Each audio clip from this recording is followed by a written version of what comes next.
ABCD লিখতে বলেছিলেন শিক্ষিকা, কিন্তু কমলা গার্লসের বছর আড়াইয়ের ছাত্রী তা পারেনি। পরিবারের অভিযোগ, এই অপরাধে বৃহস্পতিবার নার্সারি বিভাগের খুদে পড়ুয়াকে মারধর করেন শিক্ষিকা। তাদের দাবি, শিক্ষিকার মারের চোটে ছাত্রীর গালে রক্ত জমাট বেঁধে যায়। ছুটির পর মেয়ের গালে মারধরের দাগ দেখে স্কুল কর্তৃপক্ষের কাছে যান ছাত্রীর অভিভাবক। তাদের দাবি, মারধরের কথা স্বীকার করেন শিক্ষিকা। শুধু মারধরই নয়, বৃহস্পতিবার ওই ছাত্রীকে টিফিনও খেতে দেওয়া হয়নি বলে অভিযোগ পরিবারের। শুক্রবার তারা স্কুল কর্তৃপক্ষের কাছে অভিযোগ জানায়। বাচ্চা হচ্ছে ছোট হাতের এবিসিডি লিখতে পারেনি, তার জন্য এত মার মেরেছে উনি। আমি চাইছি এই আন্টি শাস্তি, এই সাসপেন্ড চাইছি। প্রত্যেকটা গার্জেনদের সাথে এত বাজে ব্যবহার করেন।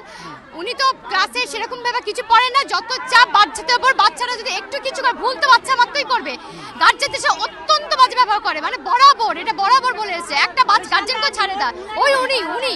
এ বিষয়ে স্কুলের প্রধান শিক্ষিকা সুজাতা বসুর মুখে কুলুপ। তার দাবি, এটা স্কুলের অভ্যন্তরীণ বিষয়। মারধরের অভিযোগকে কেন্দ্র করে আতঙ্ক ছড়ায় অন্যান্য অভিভাবকদের মধ্যেও। তাদের দাবি, এর আগেও ওই শিক্ষিকার বিরুদ্ধে ছাত্রীদের মারধরের অভিযোগ উঠলেও স্কুল কর্তৃপক্ষ কোনো ব্যবস্থা নেয়নি। আমার মেয়ের আগের ক্লাসে ছিল, উনি এরকম আমার মেয়ের সঙ্গে করতেন। এমনকি উনি ডেকে বলতেন যে কি, আমি যদি মেরে থাকি উনি বলতেন যে কি, আপনি কেন মারবেন, আপনার মেয়েকে সাসপেন্ড করে দেবো। এদিকে উনি সেদিনই আমার মেয়েকে এমন মারলেন স্কেল দিয়ে, আর একটু হলে চোখ কেটে যেত। আর এভরিডে উনি আমার মেয়েকে মারতেন, চুল ধরে টানতেন, এরকম আমার মেয়ে বেরিয়েই বলতো। অভিযুক্ত শিক্ষিকার অপসারণের দাবিতে এদিন স্কুলের সামনে বিক্ষোভ দেখায় অভিভাবকদের একাংশ। হিন্দোলদের রিপোর্ট, এবিপি আনন্দ, কলকাতা।